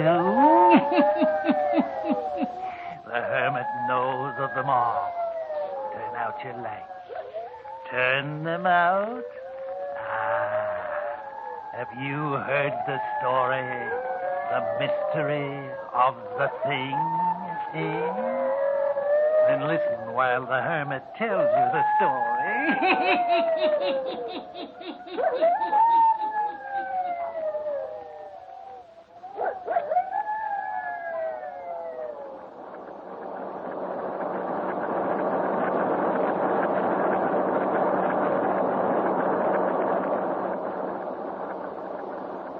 Startling new development and mysterious disappearance of Dawn Forestier, beautiful wife of Dr. John Forestier.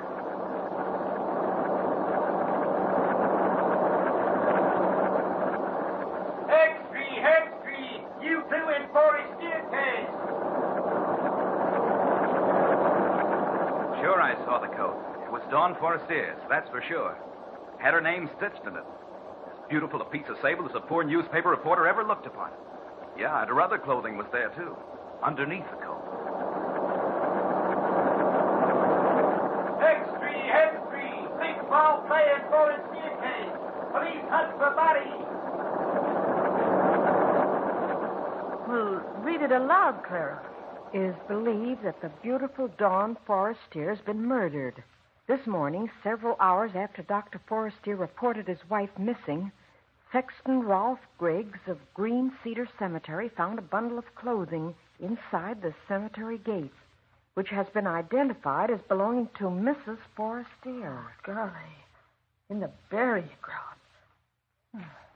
Readers of the Gazette will recall the dramatic circumstances which have surrounded Dawn Forestier since early this year. She was discovered one morning in the spring, wandering in the park near Longview Hospital by Dr. John Forestier. Sure, I remember. Read all about it. She was a victim of amnesia. Oh, yeah. Yeah, that means you can't remember who you are or where you came from or anything.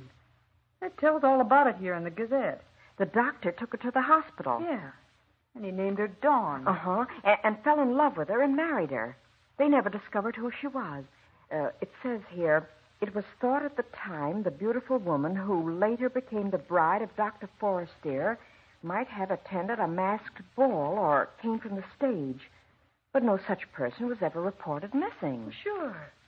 Don't you recall it, Clara? She was dressed in an old-fashioned gown that was torn all to tatters. Yeah, and now she's disappeared again, as mysterious-like as she came. Oh, gee, ain't it awful? You know, Clara, I kind of got it figured out. I'll bet she was the moll of some gangster who spirited her away and murdered her. Gee, murdered. Probably cut into 100...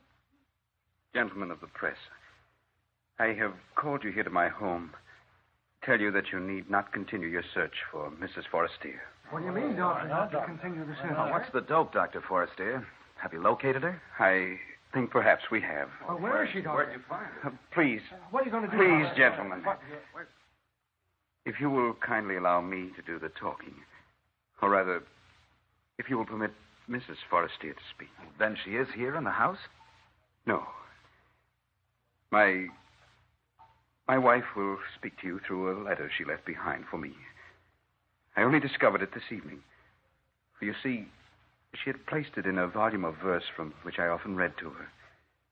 Oddly enough, I had thought I would never want to open the sonnets from the Portuguese again. It was against my will that I turned to it this evening. Perhaps guided by Dawn.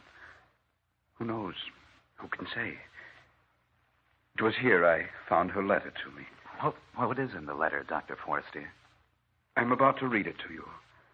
There will be a few passages I will omit. They are personal messages meant only for my eyes. But here is the story of the disappearance of Dawn.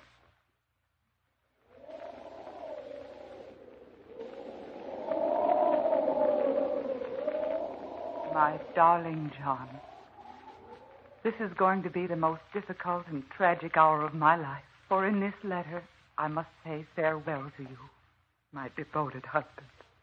The story I have to tell you, John, will be so strange and terrible that at first you won't believe it. But as you remember me, as you recall the circumstances of our meeting, how you found me dazed and wandering in the park one spring morning, how we've never known who I was or where I came from, then you will give more credence to my story. You named me Dawn because you found me at sunrise. Forestier because you loved me. We met in the dawn, my darling. But I must creep away from you in the darkness of the night. Oh, John, how I've loved you. And yet how disturbed I've been since I've lived here with you. I've tried to keep it from you, but your analytical mind and keen eyes have often noted my condition. You've repeatedly said... What is it, Dawn? What's wrong? Nothing, darling. Why? You know, dear, I often think it must have been during the night time that you were mistreated or abused by someone or something which brought about your amnesia. Why, John? Because it's always in the night time that you appear nervous, disturbed.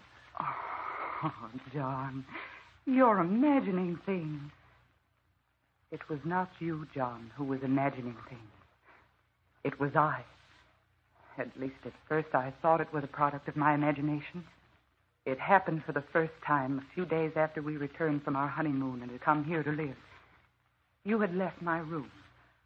I had turned off the light by my bed, prepared to sleep. First, I thought I must be dreaming. From a distance, I heard a singing wind, like the opening strains of a melody played on an organ.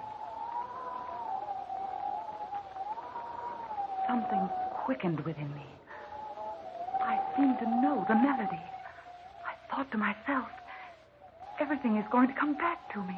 I shall know who I was before I became Dawn Forestier. I listened intently. And then as I was listening, my outer bedroom door seemed to light up. Yes, that's it, to light up. I sat up in bed. A street light shining through my window made the thing that materialized against my door very discernible. I could see that it was something phosphorescent. It glowed and shimmered in the half-light. Then I could see that it was taking a shape and form, the form of a human being. For many seconds I looked upon it, too frightened to speak. Finally, I got out the words, "What are you?" There was no answer. When I spoke, it disappeared. In the morning, I was convinced I'd dreamed it all. But the next night, the same thing occurred again. Once more, I was aroused from a half-sleep by the music of the wind. The second time, the glowing figure seemed to be closer. I spoke again. "Who are you?" This time, the figure didn't vanish so quickly after I'd spoken. It lingered a few seconds and then faded away like a picture on a screen. This materialization occurred for 7 consecutive nights. It was then, John, that I asked a favor of you. Remember? John? Yes, darling? Would you think it too bold of me if I asked if we might go away for the weekend? No, darling. I wish we could. I've noticed how nervous you've been the last few days. I'm sorry, dear. I don't know what it is. Don't let it distress you, Dawn. You're not entirely well, you know. Maybe some time before your nerves stop playing tricks on you. You're so helpful to me, John. I wish I might grant your request to go away for the weekend, but my work at present makes it impossible. Oh, it's all right, dear. It was only a suggestion. I'm really all right, so long as I have you. You had said it would be a long time before my nerves stopped playing me tricks. Oh, this was something to cling to. It was silly of me to get upset. No human figure really materialized in my room. It was my nerves playing me tricks.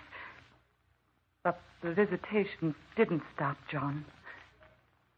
Hearing the singing wind, having that glowing, shimmering thing appear in my room was continuous. And then came the thing that struck terror in my heart. This night I had fallen asleep. Again, the music of the wind aroused me. I opened my eyes, and then I gasped in fright. For this time, the glowing figure was standing beside my bed, so near me I could reach out and touch it. Then something terrible happened. I found I couldn't breathe. Something was cutting off my breathing. I struggled for air. And while I struggled, the thing near me began to make a strange sound.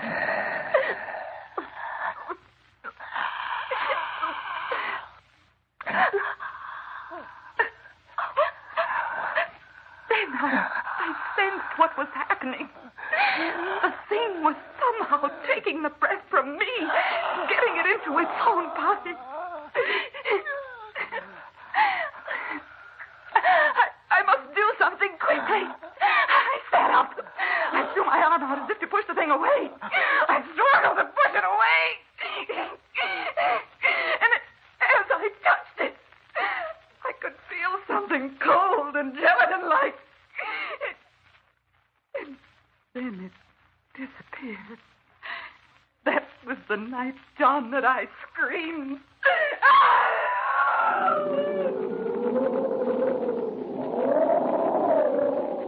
Darling, what is it? What in the world is it? Dawn, look at me. Tell me, what was it? A nightmare? John. From then on, events transpired rapidly. You made an appointment for me with Dr. Bland, the eminent psychiatrist. Oh, I know, darling, you were upset because I refused to go to him. But I knew by then that it was no use. The thing was growing bolder all the time. Many nights it stood over me in my room, and without touching me, was yet able to take the breath from me and command it to enter its own body. As it did this, night after night, it became stronger, and I became weaker. You will recall vividly what occurred 2 weeks ago tonight. We were invited to the Westings for dinner, and we accepted. An hour before we were to leave, I sat at my dressing table, putting the last finishing touches to my makeup. It was only dusk outside. Never had the thing appeared but in the nighttime. I was brushing my hair when I heard the melody of the wind. The figure stood right behind me. And John, I could see what it was. In the mirror, I could see what the thing was.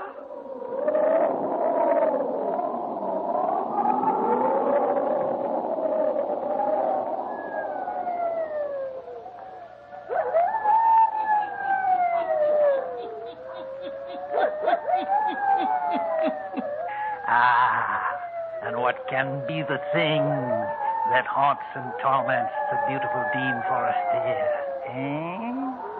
The hermit who knows all the weird and terrible happenings on the earth. The hermit will tell you all before the night is done, yes.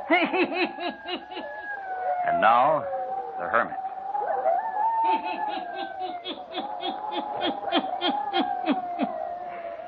And now Dr. Forestier continues to read to a group of newsmen the letter his wife, Dawn Forestier, left for him before her strange disappearance. Listen to Dawn Forestier's story of the mystery of the thing.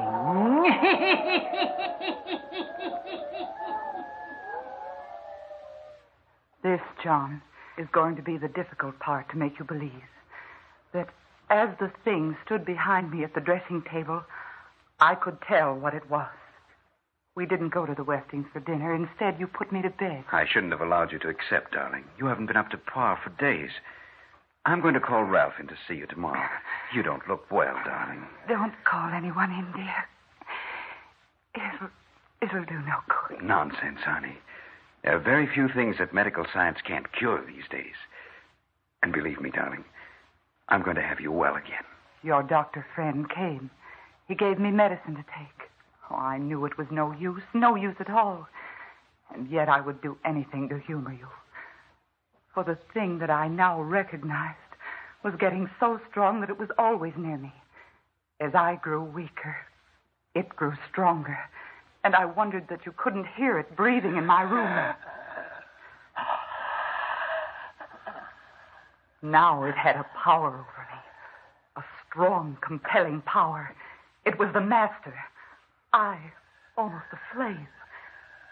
Night before last, it exerted its will for the first time. It compelled me to rise from my bed. It was so strong now, it could actually make sound. Come with me. Come with me. As I rose from the bed, its phosphorescent glow seemed to envelop me. We moved toward the door, and it opened without the touch of a hand. We seemed to glide down the stairs, out of doors. The wind that touched my face was like the refrain I'd heard over and over again. We moved along the street, I and the thing. With great speed, we covered the streets and were soon on the outskirts of the city. I could see now. the place which was our destination. Then I mastered all the willpower left to me, for I understood clearly all the dark things I'd not known before. Oh, but John, there was you. I couldn't go to this place where the thing was taking me. I couldn't enter there without somehow leaving word for you. I struggled. I fought with my adversary.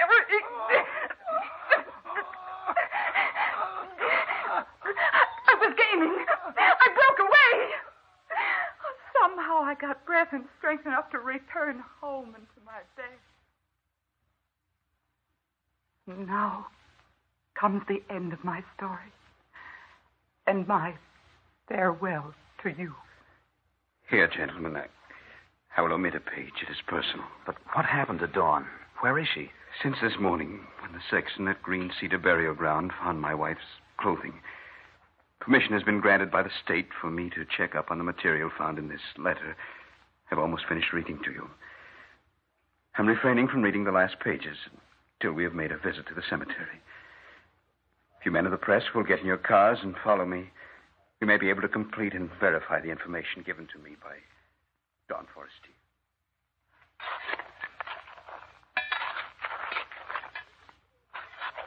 Hello, Dr. Forestier. The men have nearly completed digging. Thank you, Sexton. What goes on, Dr. Forestier? As you can see, these men are engaged in opening up a grave. What for, Doctor? We've come to the casket, Doctor. Very well, Sexton. If you will please open the box. Yes, sir. Can you lift the casket out, boys? Right.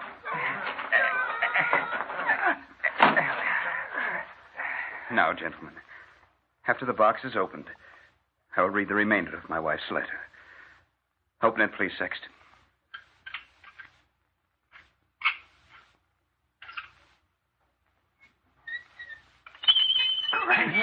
Great heaven.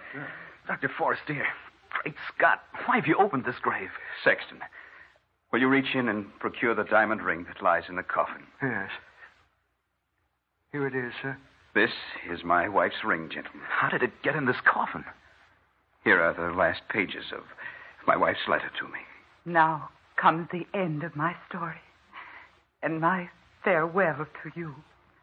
John, I knew from the moment I saw the thing in the mirror of my dressing table. I knew from then on who and what it was. The first night I was strong enough to break away from it as it drew me to the gates of Green Cedar Cemetery. And I've spent my last day writing this letter to you. For tonight, the thing will appear again. And this time, I must follow it. I must follow it to the grave, John. Into the grave. I know how it will be. The thing, the protoplasm that has appeared before me so many nights and has grown in features and strength, will absorb me until I'm no longer a living person, and I must follow it. First, I will hear the music of the wind. Then the thing will appear, and I will be dissolved into it. John, my darling, in case you don't believe my story, open the grave near which you will find my discarded clothing. For I'm wearing the ring you gave me, my love. I'm wearing it as I return to the grave. For you see, John, the thing that I saw in the mirror, that which has gained power over me, is I, John. It is my own ghost, come to claim me to return to the grave from which I broke away.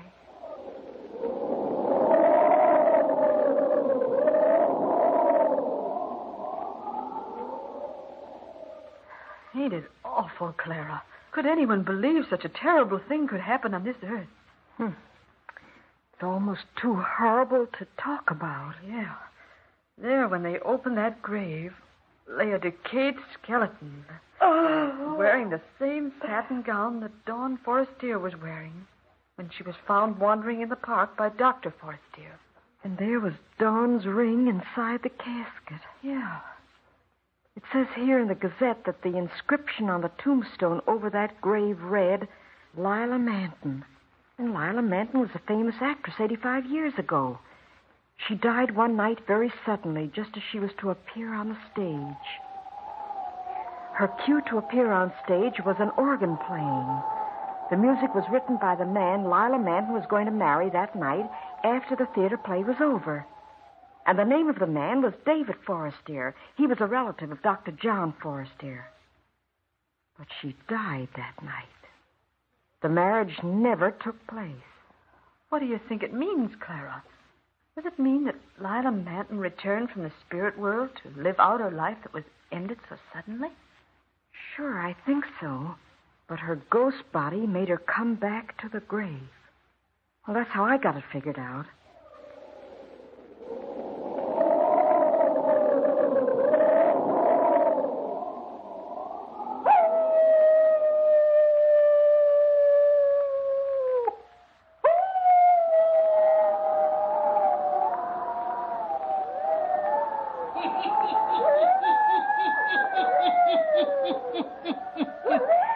Yes.